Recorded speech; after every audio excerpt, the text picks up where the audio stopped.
नमस्कार मंडळी, पुन्हा एकदा तुम्हा सर्वांचं आपल्या लाडक्या यूट्यूब चॅनलमध्ये मनापासून स्वागत आहे. हुकुमाची राणी ही या मालिकेचा आजचा एपिसोड खूपच इंटरेस्टिंग होता. मालती रडत राणीवर आरोप करत असते, हिच्यामुळेच माझी चिकू आज या जगात नाही.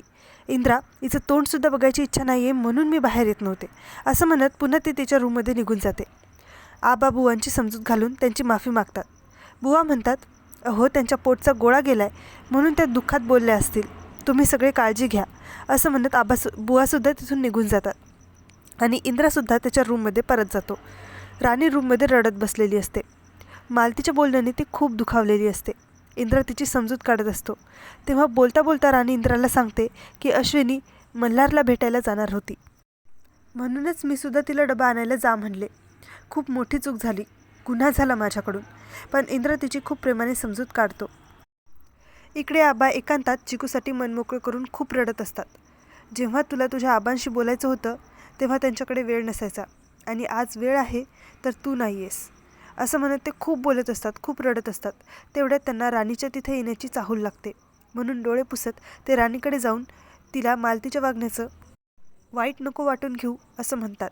त्यावर राणी म्हणते, आबा चांगलंच आहे की त्या माझ्यावर रागवत आहेत, चिडत आहेत, यामुळे त्यांचं मन तरी मोकळं होईल.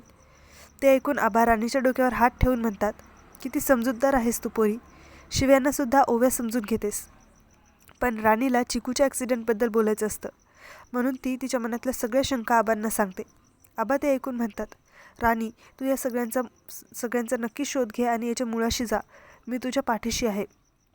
त्यामुळे राणीला पुढे तपास करण्यासाठी हिंमत मिळते.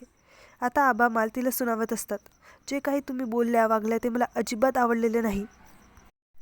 पण मालती उलट आबा, राणी आणि राणीच्या बुवांनाच वाईट साईड बोलत असते आणि आबांना बाहेर घालवून देते. इकडे विक्रांत आणि उर्मिला त्यांच्या रूममध्ये खूप खुश होत असतात की मालतीने सगळं राणीवर उलटवलंय.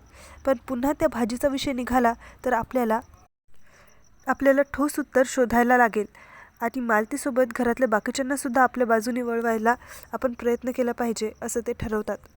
विक्रांत फॅक्टरीतसुद्धा सगळं हडपण्याचा प्रयत्न करणार असतो. त्यामुळे उर्मिला म्हणते, तुला जे करायचे ते जपून कर, त्या इंद्राला तुझ्यावर संशयसुद्धा यायला नको.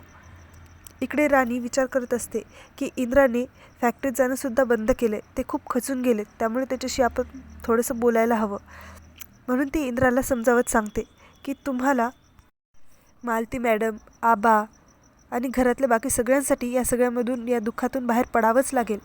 पण इंद्रावर तिच्या बोलण्याचा काहीही परिणाम होत नसतो, म्हणून ती एक युक्ती लढवते. वही आणि पेन घेऊन इंद्राच्या हातात देत, तुमच्या मनात जे काही आहे ते यात लिहा, असं ती इंद्राला म्हणते. इंद्राला हे सगळं पोरकट वाटत असतं, पण राणीच्या आग्रहामुळे तो त्याच्या मनातल्या सगळ्या गोष्टी त्या वहीत लिहितो. प्रत्येक शब्द लिहिताना तो खूप रडत असतो. शेवटी ती वही खाली ठेवत राणीला बिलगत तो तिला थँक्यू म्हणतो.